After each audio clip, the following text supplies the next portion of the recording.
Bismillahirrahmanirrahim. Assalamualaikum warahmatullahi wabarakatuh. Jadi saya wakil bagi kumpulan saya akan membentangkan tentang tajuk zakat emas dan perak, analisis kiraan dan aplikasi kontemporari. Okey, jadi seperti mana sedia maklum, zakat emas dan perak adalah kewajipan asas yang telah ditetapkan melalui nas-nas syariah, yang mana ia telah berperanan sebagai satu bentuk mata wang yang stabil dan kini dah menjadi inflasi dan instrumen pelaburan yang stabil. Namun, walau bagaimanapun, pelaksanaan zakat ke atas logam berharga ini menghadapi cabaran kontemporari, terutamanya dalam aspek pengiraan dan penetapan nisab. Jadi, untuk permasalahan yang ditimbulkan adalah tentang bagaimana cara untuk kita mengira zakat untuk akaun emas digital dan pelaburan moden, yang pertama. Dan yang kedua, untuk peniaga emas, zakat dikira atas keuntungan jualan ataupun hanya atas nilai stok emas yang ada. Dan yang ketiga, emas perhiasan untuk wanita khususnya, bilakah ia wajib dizakatkan dan bilakah ia boleh dikecualikan. Jadi uh, untuk objektif kajian ini adalah untuk menganalisis kaedah kiraan. Jadi kita mengambil kira kaedah daripada fiqh klasik dan juga kaedah moden untuk menentukan kaedah pengiraan yang tepat bagi pemilikan jenis emas. Dan kita nak mengenal pasti isu emas semasa, sama ada emas fizikal dan juga emas digital. Dan yang dan juga untuk memberi panduan yang jelas dan boleh digunakan pakai untuk memastikan kewajipan zakat boleh ditunaikan dengan sempurna, secara khususnya di Malaysia. Jadi dua asas syarat kewajipan zakat. Yang pertama, untuk emas, beratnya hendaklah 85 gram, manakala untuk perak nisab dia adalah 595 gram. Jadi syarat tambahan pula, wajib dimiliki oleh pemilik emas ataupun perak 1 tahun penuh qamari dan hanya akan dizakatkan cuma 2.5% sahaja daripada nilai keseluruhan emas ataupun zakat. Jadi tiga kategori utama emas dan apa hukum zakatnya. Yang pertama adalah emas simpanan ataupun emas pelaburan, wajib zakat jika cukup nisab dan haul.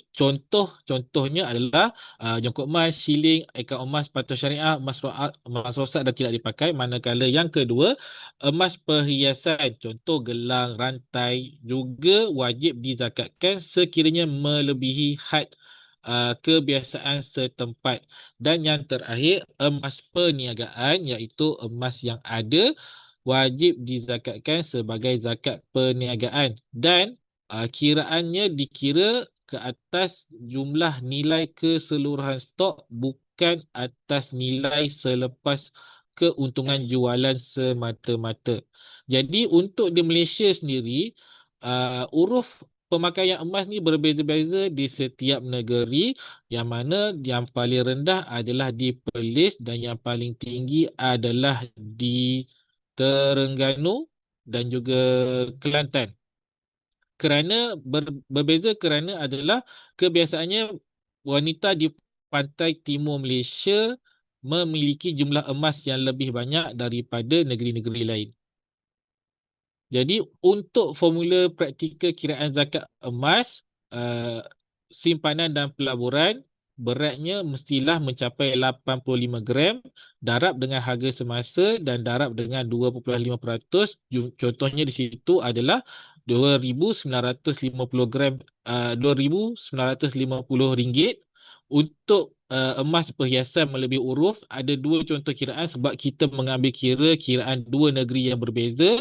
Jadi Johor secara uruf 425 gram adalah RM2,581.25. Dan untuk Pulau Pinang pula RM4,425. Jadi berbeza mengikut negeri. Jadi untuk peniaga emas, biasanya kekeliruan yang biasa timbul adalah mereka hanya menunaikan zakat selepas mengira keuntungan jualan emas semata-mata. Yang betul adalah perlu mengira jumlah keseluruhan stok emas dan dikalikan dengan 2.5%. Jadi isu semasa yang ada sekarang adalah emas dalam bentuk digital ataupun Bitcoin, yang mana ulama berbeza pendapat. Ada yang mengatakan haram, ada yang mengatakan harus. Jadi yang paling terkini tentang isu ini datang daripada Fatwa Negeri Perlis pada tahun 2018. Ianya dikira sebagai barang dagangan, sekiranya cukup nisab dan haul wajib untuk dizakatkan. Jadi formulanya adalah nilai terendah aset dalam setahun darab dengan bilangan unit Bitcoin tambah keuntungan dan dikalikan dengan 2.5%. Jadi sekiranya ada pemilik emas dan perak, sekiranya secara berasingan tidak cukup nisab, nilainya boleh digabungkan untuk mencapai nisab dan zakat wajib dikeluarkan. Jadi apa implikasi kajian? Kepentingan untuk menggabungkan kiraan klasik, kiraan tradisional dan juga kiraan moden. Contohnya daripada kajian-kajian Dr. Yusuf Qaradawi sendiri untuk memastikan hukum Islam kekal boleh digunakan pakai dalam sistem kewangan moden, yang mana memberi kesan kepada individu dan juga organisasi masyarakat supaya mereka dapat melaksanakan zakat pendapatan secara betul. Jadi antara isu utama yang di dalam kajian kami adalah terdapat perbezaan uruf emas yang sangat ketara. Jadi kami mencadangkan supaya meletakkan satu jumlah yang seragam untuk keseluruhan negeri Malaysia, yang pertama, dan yang kedua adalah membuat satu modul khas supaya, sebab sekarang dah terlalu popular dengan penyimpanan emas, supaya membentuk satu modul khas mendidik mereka yang menyimpan emas supaya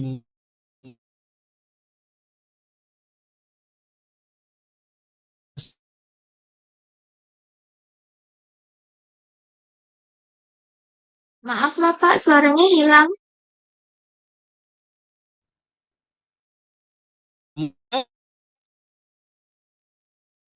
Suaranya meletakkan putus-putus Bapak. juga tak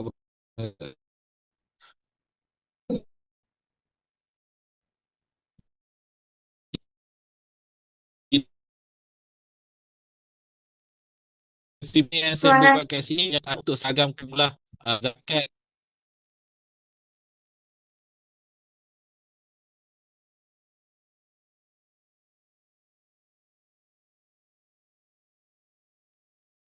apa Bapak S masih berada di Zoom?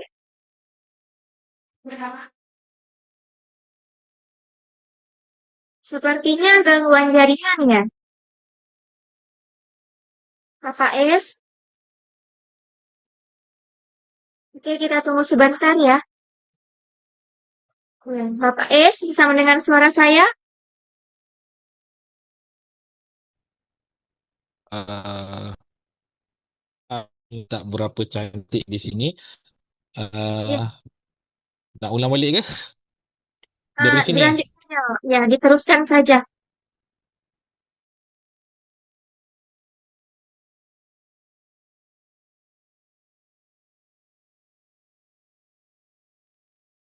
Bapak, boleh dilanjutkan saja Bapak presentasinya?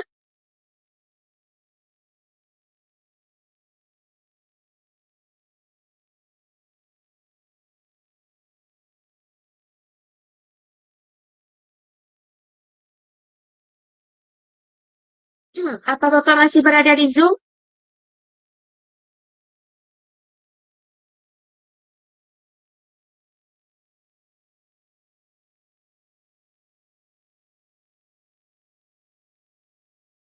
Hmm,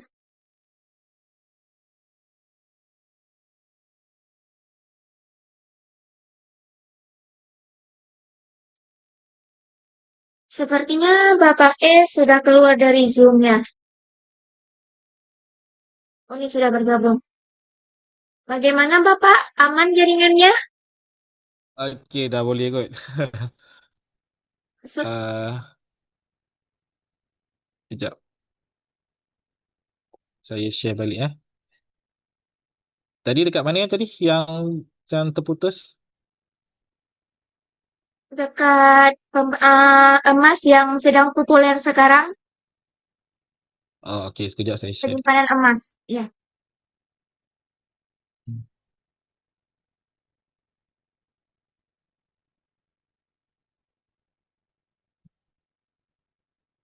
Mana emas? Dari mana? Sini. Bukan Bapak, ke Implikasi atas tadi. sedikit lagi. Sini. Tak silap implikasi tadi. Implikasi kejap. Implikasi. Okey, terima kasih. Uh, eh, okey, jadi kesan daripada ini adalah kepentingan untuk menggabungkan kiraan emas daripada kita kitab fiqh klasik dan juga kitab moden, contohnya daripada fiqh zakat karya Dr. Yusof Qaradawi sendiri yang sangat ke depan dalam memajukan kiraan ikut piawaian moden. Sebenarnya ia memberi kesan kepada individu yang memiliki emas dan juga syarikat dan institusi yang berniaga emas supaya mereka lebih mudah untuk melaksanakan emas dan pendapatan dengan lebih jelas.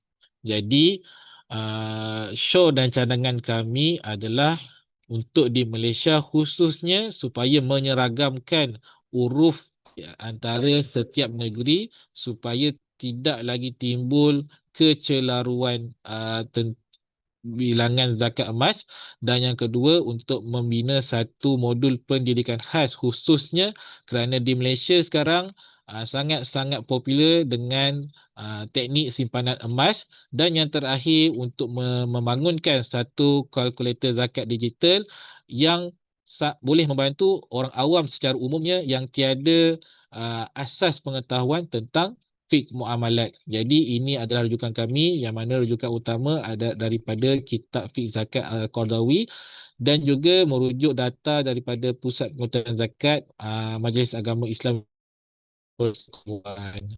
Itu sahaja daripada saya.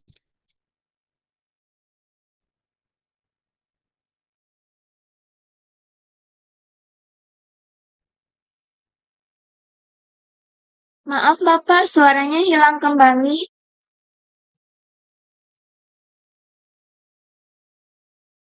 Atau mungkin di off cam Uh, aja. Off cam aja, tapi tetap ditampilkan PPT-nya. Nanti saya share.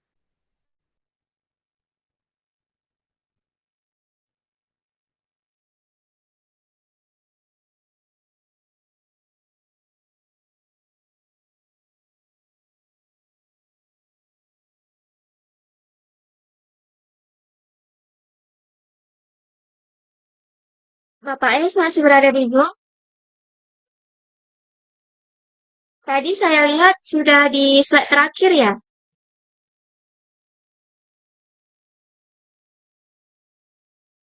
Bapak S mendengar suara saya? Dengar. Oke.